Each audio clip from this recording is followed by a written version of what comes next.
Oke. Jadi jika kalian punya Orion jet cleaner, nah ini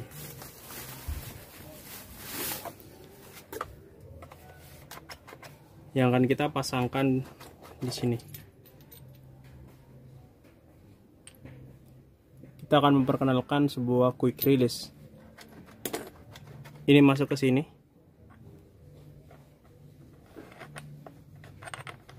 Bisa lihat.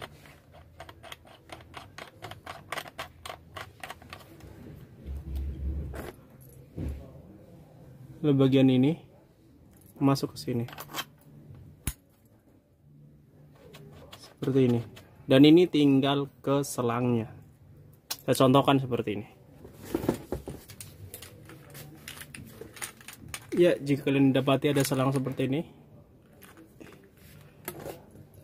ini kita tinggal pasangkan aja ke dalamnya. Seperti ini caranya. Tarik. Pastikan sudah masuk seperti ini.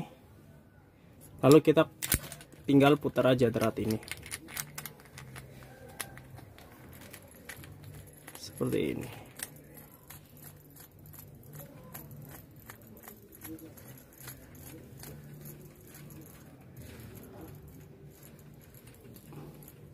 Pastikan kencang, lalu kalian tinggal masukkan selang ini ke sini. Seperti ini. Ini namanya quick release untuk Orion Jet Cleaner 100S ya, teman-teman.